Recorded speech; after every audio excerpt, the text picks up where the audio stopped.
The deafening hum of machines fills the air, steel clanging against steel. For 23 years I, Thomas Reed, 60, kept this place alive. Ironclad Forging, Cleveland, Ohio. Not one accident, not one life lost under my watch.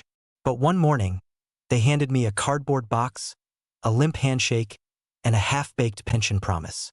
My reward for building a fortress of safety, replaced by a kid who's never touched a wrench, while suits and boardrooms traded lives for profit margins. I walked out that day, past the machines I knew like old friends, their groans warning of neglect. The new boss, James Harper, didn't see me as a man who'd saved 512 workers from harm. To him, I was a line item to cut. They thought I'd fade away, another forgotten cog in their machine. But I heard the factory's cries. Leaking valves, fraying wires, lives hanging by a thread.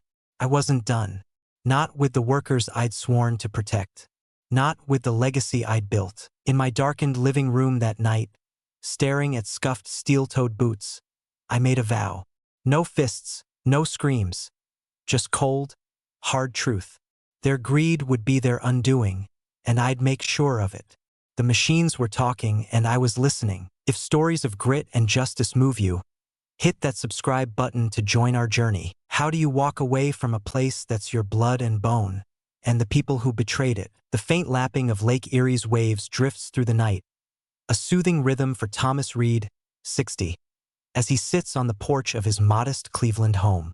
Tall and weathered, with silver hair and hands calloused from decades at ironclad forging, Thomas is a man of steel, both in body and resolve.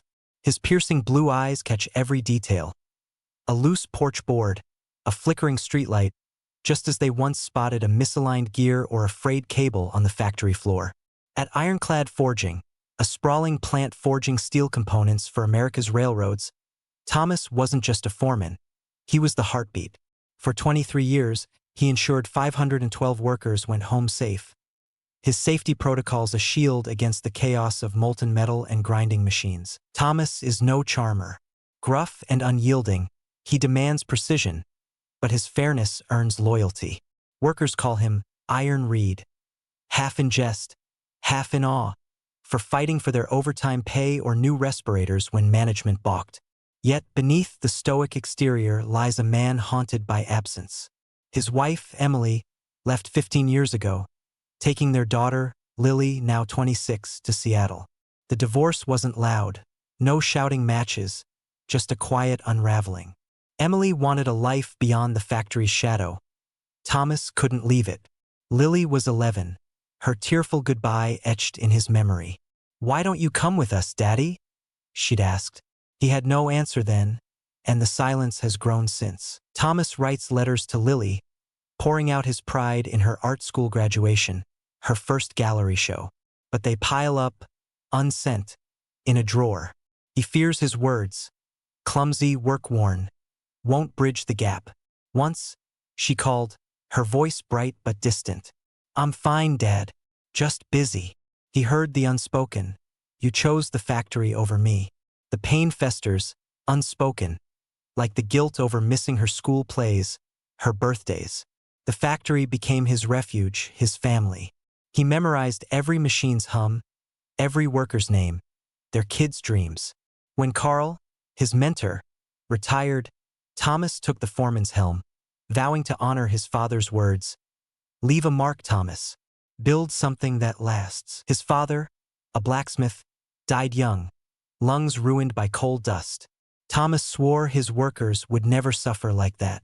He crafted safety manuals, maintenance schedules, trained rookies like Noah, a kid he saved from a runaway crane. Ironclad was his legacy until Vertex Capital bought it in 2022. The changes crept in: budget cuts, contract workers, ignored warnings. Thomas saw the signs: overworked machines, skipped inspections, but clung to hope. He'd given everything: holidays, weekends, his marriage. The factory was his blood, his bone. Now, as he stares at the lake, a photo of Lily at 10, paint smudged on her cheeks, sits heavy in his wallet. He wonders if she'd care that her father's world is crumbling. The factory's new owners don't know the cost of their greed, but Thomas does. He's lost too much to let them destroy what he built. A storm is coming, and he's ready to face it. Thomas sets the photo down, his jaw tight. The machines are still calling, and he's not done answering. The fluorescent lights hum coldly above a polished oak table. Thomas Reed, 60, stands at the threshold, his steel-toed boots scuffed from years on the factory floor. He expects a routine meeting, maybe another budget cut to argue against. Instead, James Harper, 42, the new operations director, sits with a laptop, his navy suit crisp, his hands unmarked by grease. Lisa, the HR manager, perches beside him, her smile tight. Thomas's gut twists. This isn't about budgets. Thomas, please sit, Lisa says, her voice practiced, like she's reading a script. The company's undergoing a restructuring. We're streamlining the foreman position. She slides a folder across the table. You'll be released with a severance package. Harper nods, eyes flicking to his screen. We appreciate your service, he adds, as if reciting a line he memorized that morning.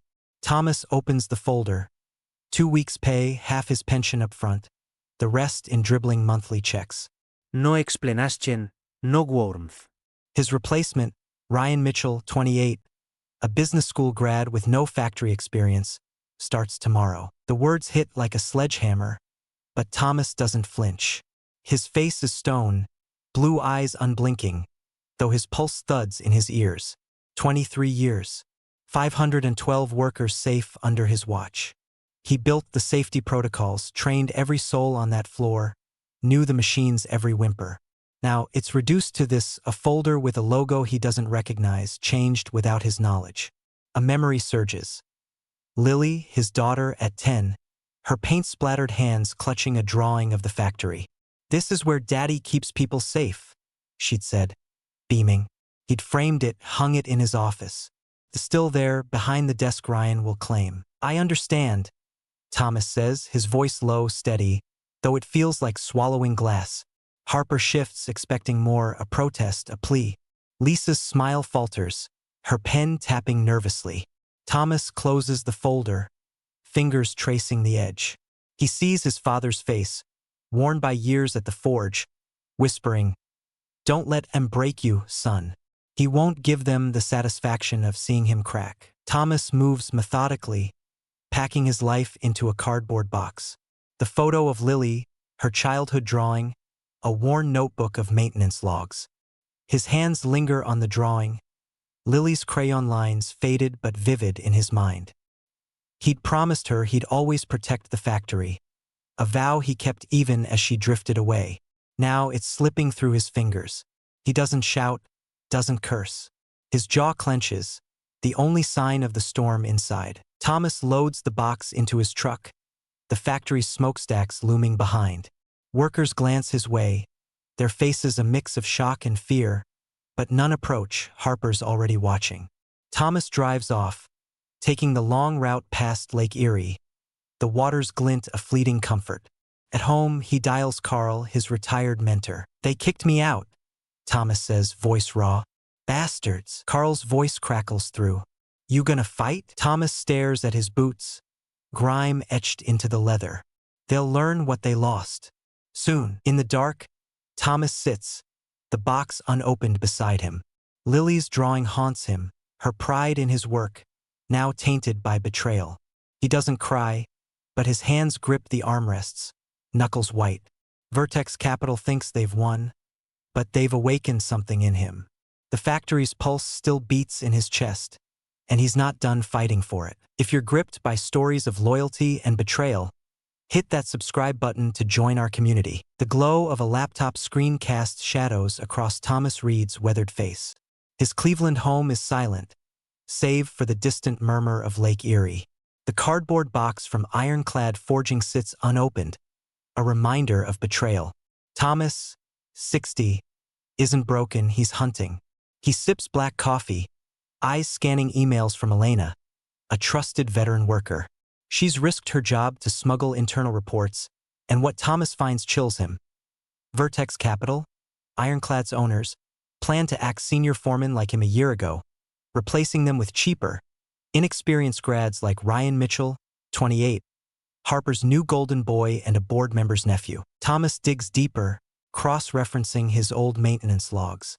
James Harper, the operations director, and Ryan have gutted safety protocols, skipped inspections on the forging press, ignored low leuanthep maintenance, swapped quality parts for cheap knockoffs. An email from Vertex's CFO is a gut punch. Accident risks are offset by insurance payouts. Prioritize quarterly savings. Thomas's jaw tightens. This isn't incompetence, it's a calculated gamble with lives. Elena sends a bombshell. A deleted report about a near-fatal accident last year. A young worker, Eddie, 22, lost his arm to a misfired forging press. Vertex buried it, forcing Eddie to sign a non-disclosure agreement for a pittance. Harper falsified OSHA reports, blaming operator error. Thomas's heart sinks. He remembers Eddie, bright-eyed, eager, always joking about his dream to buy a motorcycle. One night, after a long shift, Eddie had shown Thomas a photo of his kid sister. "You saved me from a bad setup last week, boss," he'd said. "I owe you." Thomas had brushed it off, but the memory stings now. He'd promised Eddie a safe workplace, a promise Vertex shattered. The guilt claws at him. Had he missed a warning sign? Could he have fought harder for Eddie? Thomas leans back, rubbing his temples. He opens a drawer, pulling out a worn photo of Lily, his daughter at 10, her crayon drawing of the factory tucked beside it. Eddie's accident feels personal, a betrayal of every vow Thomas made. To his workers, to Lily, to himself. He types a message to Elena. "Keep digging. I need everything." In coffee shop day, Thomas meets Carl, his retired mentor, a grizzled ex-foreman with a limp from a long-ago factory mishap. Carl slides him a number: Karen, an OSHA inspector. "She's tough but fair," Carl says. Thomas shares the Eddie report and other violations. Karen's voice is cautious over the phone. "This is serious, but I need hard evidence. Photos, logs, witnesses." Thomas nods, resolve hardening. He's not just fighting for himself now. Eddie's ghost demands justice. Back home, Thomas coordinates with Elena, Miguel, and Sarah, loyal workers who risk their jobs to help. Miguel sends a shaky video.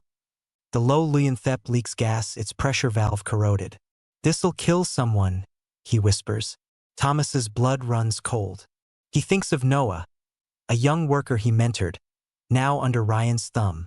Noah once nearly died in a crane accident, saved only by Thomas's quick intervention. "You're like a dad to me," Noah had said, voice cracking. Thomas needs Noah's trust, but doubt gnaws at him. In Thomas's living room, late night, Sarah, quiet and unassuming, sends photos of falsified maintenance logs, her hands trembling in the attached message. "I saw Eddie in the hospital," she writes. "They made him sign while he was drugged." Thomas's fists clench. Sarah's courage surprises him. She's always been the wallflower, but now she's his eyes inside ironclad. Then, a devastating blow. Elena calls, voice low. "Noah's ratting us out. He's feeding Ryan everything. Our messages, our photos." Thomas freezes, the sting of betrayal sharper than Harper's folder. Noah, the kid he'd saved, whose gratitude once warmed him, has turned. He remembers Noah's shy grin, handing him a coffee during a night shift, saying, "You're the only one who gets it." The memory twists like a knife. Thomas doesn't rage. He sits, staring at Lily's photo, wondering where he went wrong. But Sarah's next message reignites his fire. She's found an email chain. Harper instructing Ryan to bury any leaks about Eddie's accident. Sarah, the overlooked worker, is now Thomas's linchpin. He messages Carl, "We're close. Tell Karen to prep for a big drop." The factory's pulse is faint, but Thomas hears it. He's not just uncovering truth, he's unearthing a war. XT.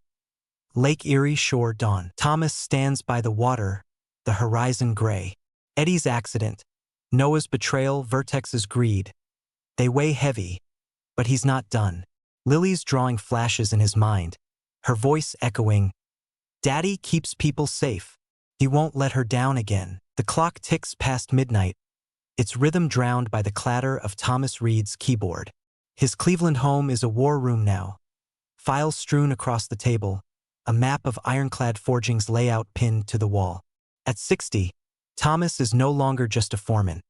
He's a strategist, fueled by betrayal and the ghosts of those he swore to protect. Lily's crayon drawing of the factory sits propped against a coffee mug, her childhood faith in him a silent spur. The machines are crying, and Thomas is crafting their reckoning. He's not alone. Diane, a sharp-eyed labor lawyer with a knack for dismantling corporate games, reviews his evidence. Falsified logs, leaked emails, photos of corroded valves. Vertex violated OSHA on multiple counts, she says, circling a line about Eddie's buried accident. If we get this to court, they're done. But we need airtight proof. Thomas nods, his jaw tight. He's also working with Karen, the OSHA inspector, who's ready to launch a surprise audit if Thomas delivers hard evidence. His team on the inside, Elena, Miguel, and Sarah, are risking everything, feeding him daily updates on Ironclad's crumbling safety. Thomas's plan is surgical, hitting Vertex where it hurts. Safety violations, product quality, and public trust. First, he'll flood Karen with evidence to trigger an OSHA raid, exposing James Harper's negligence and the cover-up of Eddie's accident. Second, he'll alert Greg, procurement chief at Union Rail, Ironclad's biggest client, to defective steel parts that could derail trains. Third, he's prepping a dossier for the Cleveland plane dealer, but he'll hold it until Vertex is cornered. Timing is everything. Strike too soon, and they'll dodge. Too late, and lives could be lost. A courier's knock shatters the quiet. Thomas opens a letter from a high-powered law firm, accusing him of violating a non-disclosure agreement and malicious interference with Vertex's operations. They demand he cease contact with OSHA or face a multimillion-dollar lawsuit. His stomach drops, this could bankrupt him. Diane, on speakerphone, is unfazed. It's a bluff to scare you, she says. You've shared no proprietary data. Keep going, but watch your back. Then Elena calls, voice hushed. They've got a spy. Carlos, the new guy, is reporting our moves to Harper. Thomas's pulse spikes. Vertex isn't just fighting back. They're hunting him. He adapts fast. He switches to encrypted apps for Elena, Miguel, and Sarah, instructing them to avoid Carlos. Sarah, ever the quiet force, volunteers to play double agent, feeding Carlos harmless gossip to throw him off. Thomas takes a bigger risk. He spreads word he's leaving Cleveland for good, even booking a fake bus ticket to Pittsburgh. In truth, he holes up in a cheap motel, working in shadows. The pressure is crushing. Every creak outside his door feels like Vertex closing in. But Lily's drawing burns in his mind, her voice whispering, Daddy keeps people safe. He won't break. In Diner Day, Thomas meets Ryan Mitchell, his replacement, in a rundown diner far from Ironclad. Ryan, 28, looks like a man unraveling.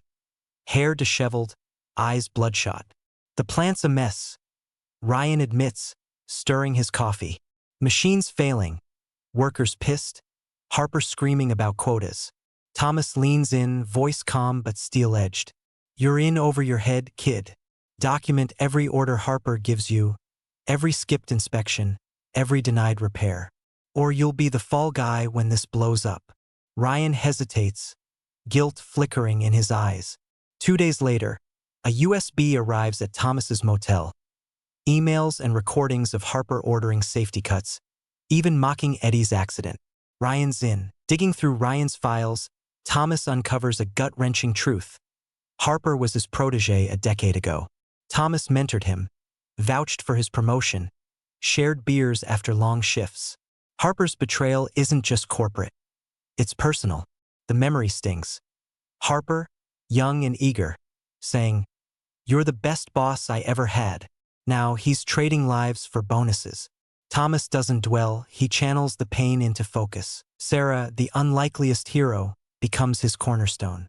Once invisible, she's now fearless, slipping him a bombshell. An email from Vertex's CEO admitting they hid Eddie's accident to avoid stock dips. She also snags falsified contracts masking maintenance budgets. "I'm doing this for Eddie," she whispers in a grainy voice message.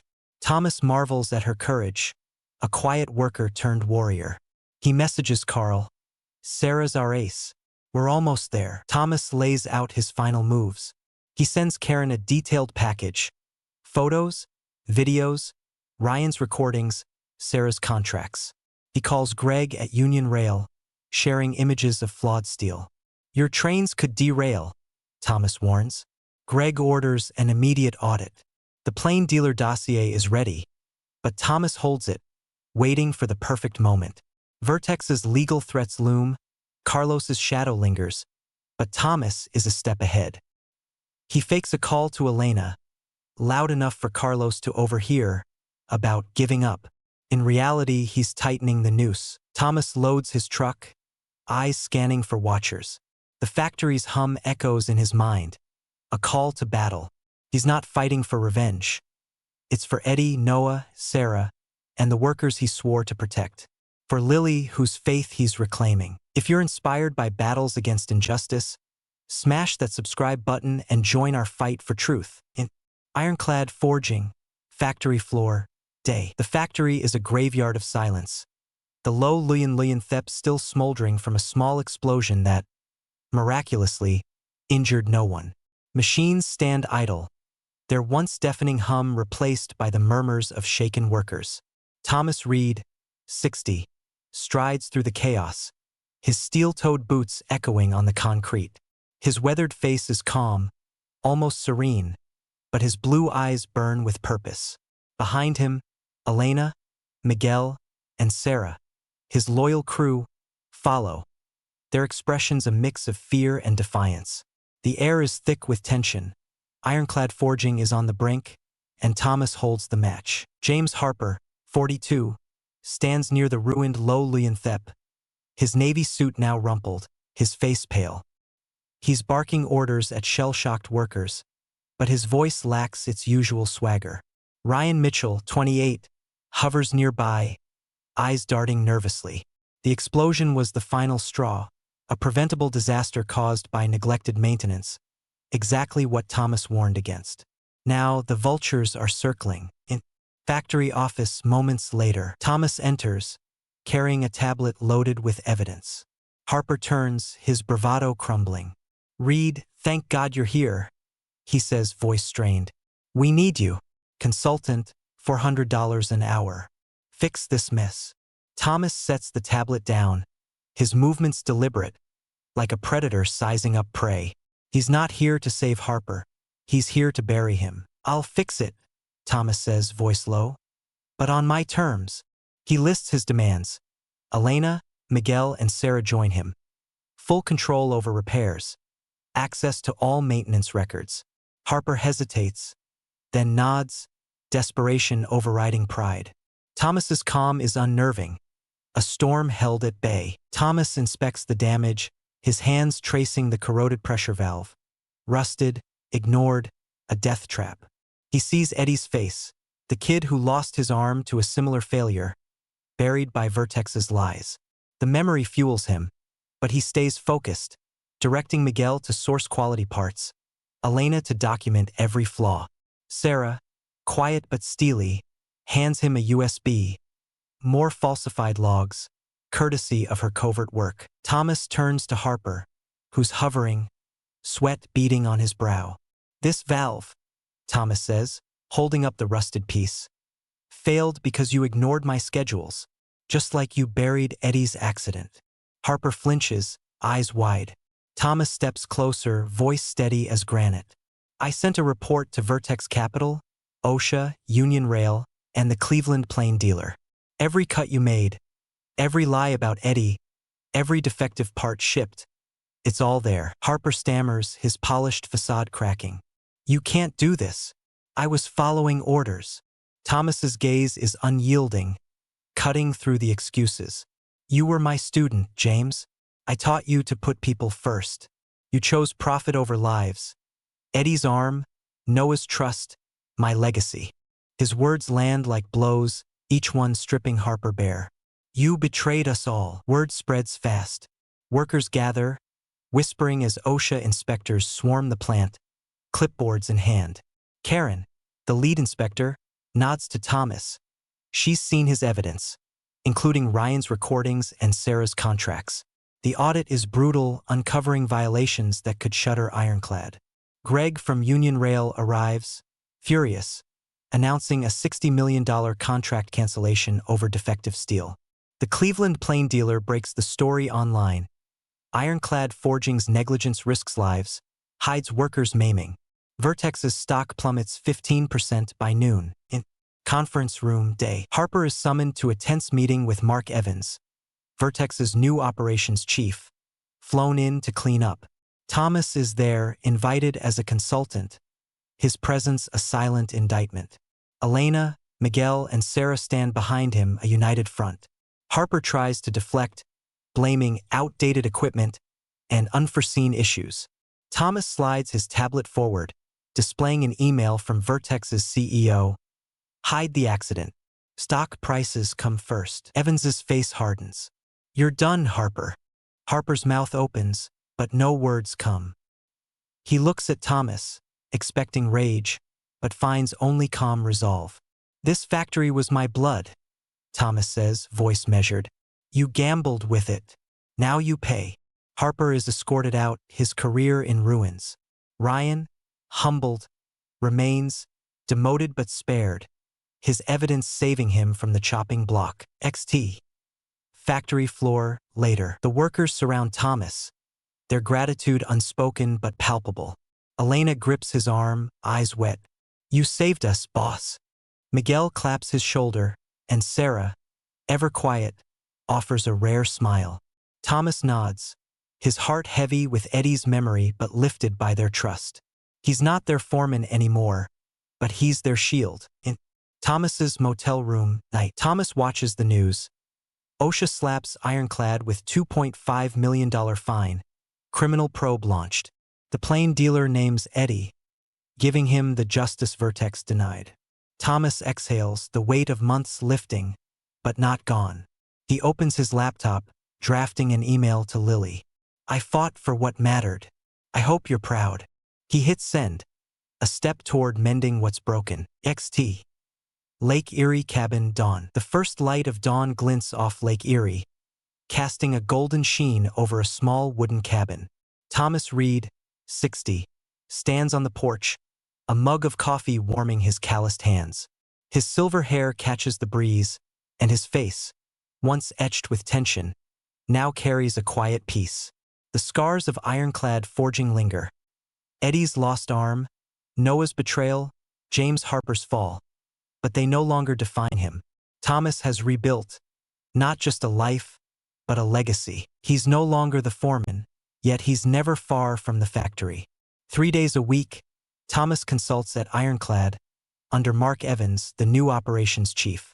His old safety protocols are back, stricter than ever, and the workers, Elena, Miguel, Sarah, are his backbone. They've become foremen in their own right, carrying his torch. Sarah, once the shy wallflower, now leads training sessions, her voice steady as she echoes Thomas's mantra. Safety isn't a cost, it's a promise. Thomas watches from the sidelines, pride swelling in his chest. He's not their boss anymore, but he's their anchor. In cabin living room, day. The cabin is sparse but warm, with a photo of Lily at 10, her crayon drawing of the factory framed beside it. Thomas has made this place his own, a refuge from the chaos of Cleveland's industrial sprawl. He's traded the factory's roar for the lake's whisper, yet he's found new purpose. Twice a week, he teaches safety workshops for young workers across Ohio, passing on lessons forged in decades of grit. Listen to the machines, he tells them, his voice steady. They'll tell you when something's wrong. The kids, wide-eyed, hang on his every word, unaware they're inheriting a piece of his soul. Thomas's greatest healing comes from Lily. After the Cleveland plane dealer story broke, exposing Vertex's crimes, Lily emailed him, Dad, I saw what you did. I'm so proud. Can we talk? They've spoken weekly since, her voice no longer distant but warm, curious. Thomas treasures these calls, each one stitching closed a wound left by years of silence. He's planning a trip to Seattle, his first in 15 years, to see her art gallery show. The thought of standing beside her, seeing her world, fills him with a hope he'd forgotten. XT. Cabin porch evening. Thomas sits, flipping through a notebook of safety tips for his next workshop. A letter arrives, the envelope plain but heavy. It's from Lily, handwritten, a rarity in their digital exchanges. He opens it, his breath catching. Dear Dad, I used to think you loved the factory more than me. But now I see you were fighting for something bigger, for people like Eddie, for a promise you made to yourself. I'm sorry I didn't understand sooner. Your strength carried me, even when I was too far to say it. I can't wait to show you my paintings. They're my way of leaving a mark like you taught me. Love, Lily. Thomas's eyes glisten, but he doesn't wipe the tears. He clutches the letter, seeing Lily at 10, paint on her cheeks, her trust in him unbroken. This moment, this reconnection, is worth every battle.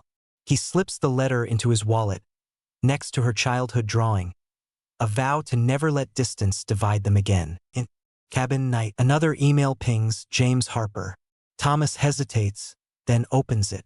Thomas, I was wrong. I let ambition blind me. I'm sorry for what I cost you, for what I cost Eddie. I hope you can forgive me.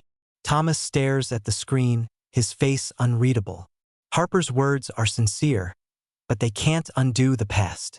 Thomas types no reply.